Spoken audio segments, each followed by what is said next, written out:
Respons Andika Perkasa soal video salaman tak direspons Kapolda Jateng, mungkin tidak lihat.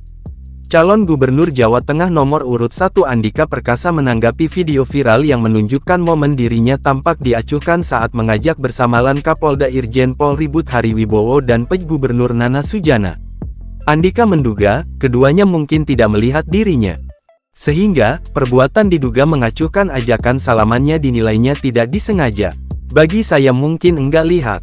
Bagi saya ya, kelihatannya beliau enggak lihat saja, kata Andika, kepada wartawan saat singgah di sebuah rumah makan di Kota Tegal bersama pengurus DPC PDIP Kota Tegal, Kamis tanggal 26 September tahun 2024. Menurut Andika, secara pribadi hubungannya dengan Kapolda Irjen Pol Ribut Hariwibowo dan Pj Gubernur Nana Sujana selama ini cukup baik.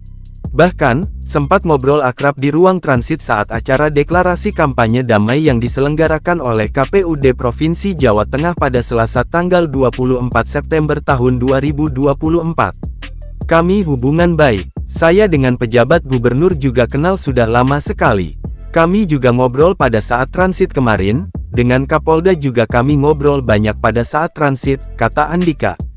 Di sisi lain, Andika menyebut sebagai institusi memang sudah selayaknya bersikap netral dalam perhelatan pilkada.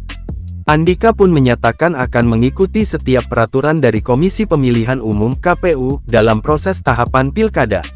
Yang jelas, kata Andika, pihaknya akan fokus menggaet suara-suara rakyat untuk mendukungnya di pilkada November mendatang.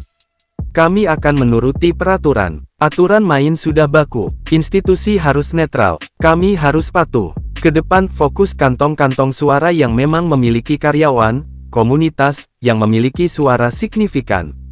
Intinya kami berusaha maksimal, yang terbaik, pungkas Andika.